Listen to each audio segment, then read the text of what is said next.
જીપીએસસીની 11 પરીક્ષાઓમાં ફેરફાર કરાયો। 11 પરીક્ષાઓમાં જાહેર સેવા આયોગે ફેરફાર કર્યો। 11 કેડરની ભરતીમાં પ્રાથમિક કસોટીમાં ફેરફાર કરાયો।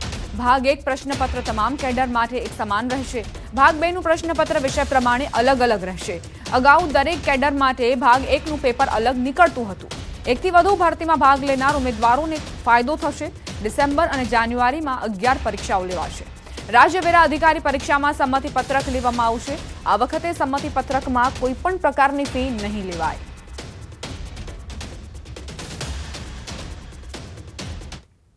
જે 8 પરીક્ષાઓ છે એનું અમે ભાગ 1 નું અલગથી એનું પ્રશ્નપત્ર તૈયાર કરીને એની અલગ દિવસે પરીક્ષા લઈશું અને એ જ રીતે બીજા જે 3 પરીક્ષાઓ છે જેનો પણ સામાન્ય અભ્યાસનો ભાગ 1 છે એનો એક જ અભ્યાસક્રમ છે એમની પણ એક અલગથી લઈશું। એટલે વિદ્યાર્થીઓએ પોતાના વિષયની પરીક્ષા આપવા માટે એકવાર આવવું પડશે અને જે સામાન્ય અભ્યાસનો જે અલગથી એનો ભાગ 1 છે એની પરીક્ષા આપવા માટે વિદ્યાર્થીઓએ આવવું પડશે। મહત્વપૂર્ણ સમાચાર, વલસાડથી રેપ વિથ મર્ડરમાં મોટો ખુલાસો। હત્યારો સિરિયલ કિલર હોવાનો પર્દાફાશ થયો છે। હરિયાણાનો રાહુલ જાટ નીકળ્યો સિરિયલ કિલર। લૂંટ, દુષ્કર્મ અને હત્યાના 13 ગુનામાં તેની સંડોવણી। મોતીવાડમાં હત્યા બાદ અન્ય 3 હત્યા કરી હોવાનો ખુલાસો। 25 દિવસમાં 5 હત્યાને અંજામ આપ્યો। દિવ્યાંગ હોવાથી ટ્રેનમાં જ તે મુસાફરી કરતો હતો।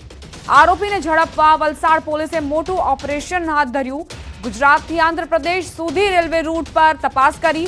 2000થી વધુ સીસીટીવી ફૂટેજની તપાસ કરાઈ। 400થી વધુ પોલીસ જવાનો તપાસમાં જોડાયા હતા। ટ્રેનમાં દુષ્કર્મ બાદ હત્યા કરી હોવાનું પણ કબૂલ્યું। વલસાડ પોલીસે અન્ય રાજ્યોની પોલીસને જાણ કરી છે।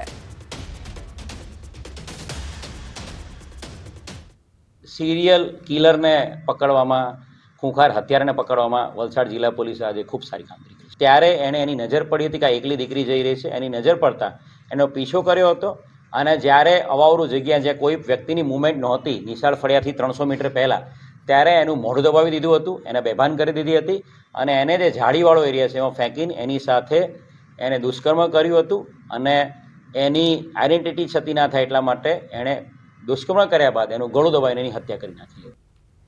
અમદાવાદથી સમાચાર, ઇસ્કોન અમલી અકસ્માત કેસ, ફરજમાં બેદરકારી બદલ 2 પોલીસ કર્મી સસ્પેન્ડ કરાયા। એફએસએલ બોલાવવા અને અન્ય કાર્યવાહીમાં વિલંબ, ઇન્ચાર્જ પીઆઈ સામે તપાસનો આદેશ અપાયો। નબીરાએ 5 વાહનની અડફેટે લીધા હતા।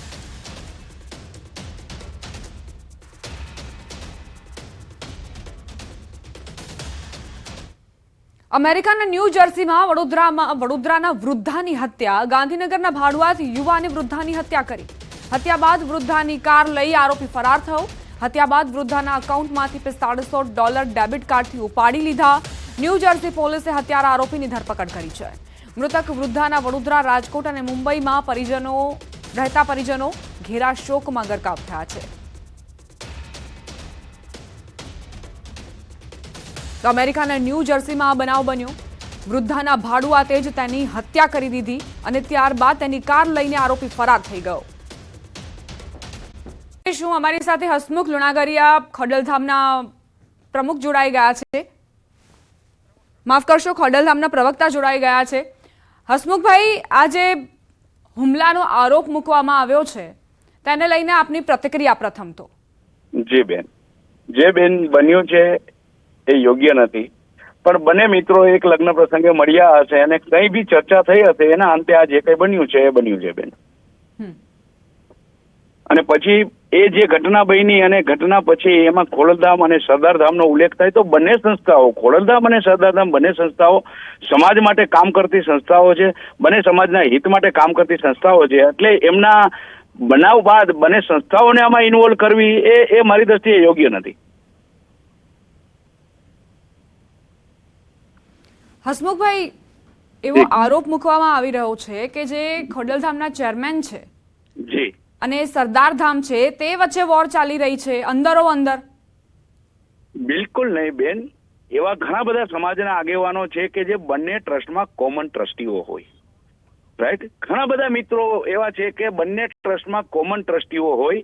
સમાજની સંસ્થા છે એટલે એમાં વોરનો તો કોઈ સવાલ આવતો નથી।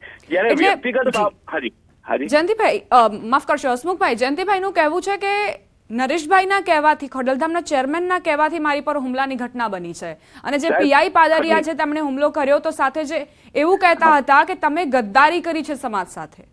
રાઈટ, એ તો બેન એ એમનો અંગત પ્રશ્ન છે. જયંતિભાઈ આવું કહેતા હોય કે ખોડલધામના ચેરમેન નરેશભાઈના કહેવાથી છે તો એ વાત કેટલા અંશે વ્યાજબી છે એ બેટર છે કે મારા કરતા આપ વિચારી જુઓ. જ્યારે નરેશભાઈ કોઈ પણ વ્યક્તિ માટે, જ્યારે 18 વર્ષને સાથે રાખીને ચાલતા હોય, કોઈ પણ વ્યક્તિ માટે આવું વિચારી બી ના શકે, ત્યારે એ સમાજનો દીકરો છે, સમાજ સંસ્થા સાથે જોડાયેલા છે જયંતિભાઈ, તો જયંતિભાઈ માટે આવું કહે એ કેટલા અંશે વ્યાજબી હોય. એટલે આવું નરેશભાઈએ કીધું બી ના હોય.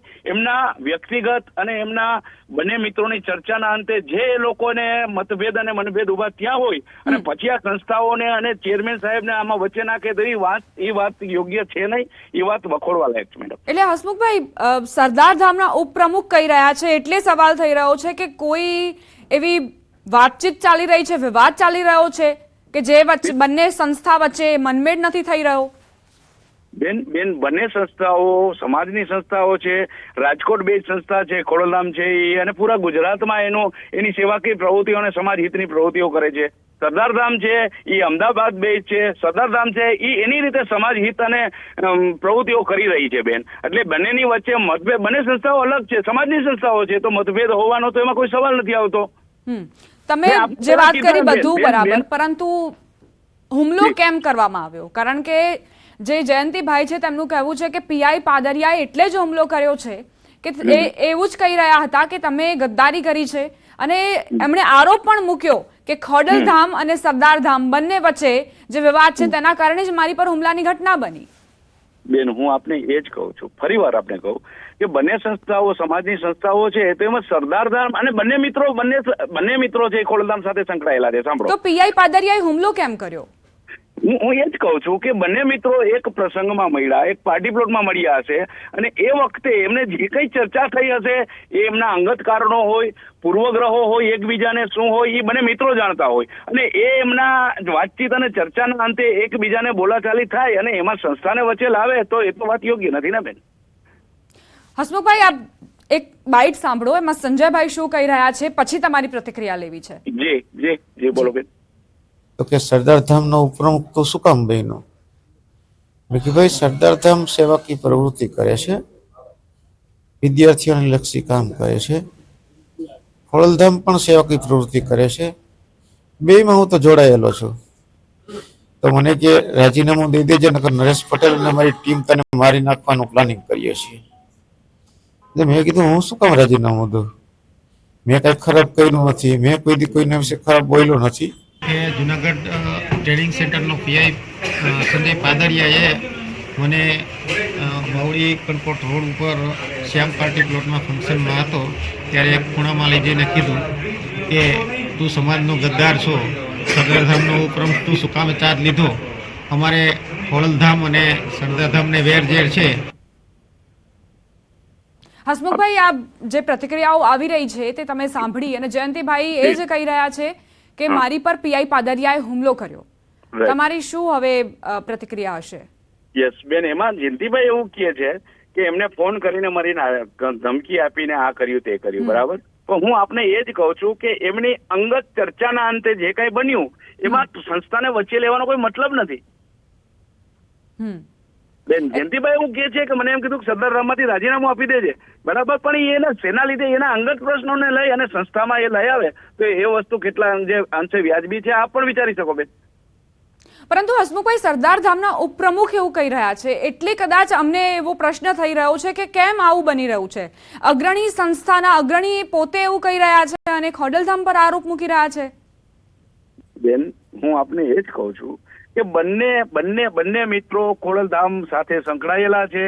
જયંતિભાઈ છે સરદારધામ સાથે પણ સંકળાયેલા છે, બરાબર. તો ભાઈ જયંતિભાઈ બી ક્યારેય સંસ્થાનું ક્યારેય ખરાબ કે ઓલું ના બોલે, બરાબર. પણ એમના અંગત મતભેદ અને મનભેદોના અંતે જે કઈ વિચાર વિમર્શોમાં ફિટ ના બેઠું હોય અને પછી એ સંસ્થાને વચ્ચે લાવે તો એ વાત યોગ્ય નથી ને બેન. આજે હું આપને એમ કહું છું કે હું કોઈ પણ એક દાવો કરી દઉં, એ દાવો હું કરી શકું છું, પણ કેટલા અંતે વ્યાજબી છે એ તો દાવો કર્યો હોય એની સાથે બી ચર્ચા કરો ત્યારે ખ્યાલ આવે ને બેન. આભાર હસમુખભાઈ અમારી સાથે વાતચીત કરવા માટે. તો ખોડલધામના પ્રવક્તા હસમુખભાઈને આપ સાંભળી રહ્યા હતા. તેમનું કહેવું છે કે જયંતિભાઈ સાથે પીઆઈ પાદરિયાની અંગત વાતચીત હશે, અંગત કોઈ દુશ્મનાવટ હશે જેના કારણે તેઓ આવું બોલી ગયા હશે, પરંતુ તેમાં ખોડલધામનો કોઈ રોલ નથી અને ખોડલધામના ચેરમેનનો પણ કોઈ જ રોલ નથી.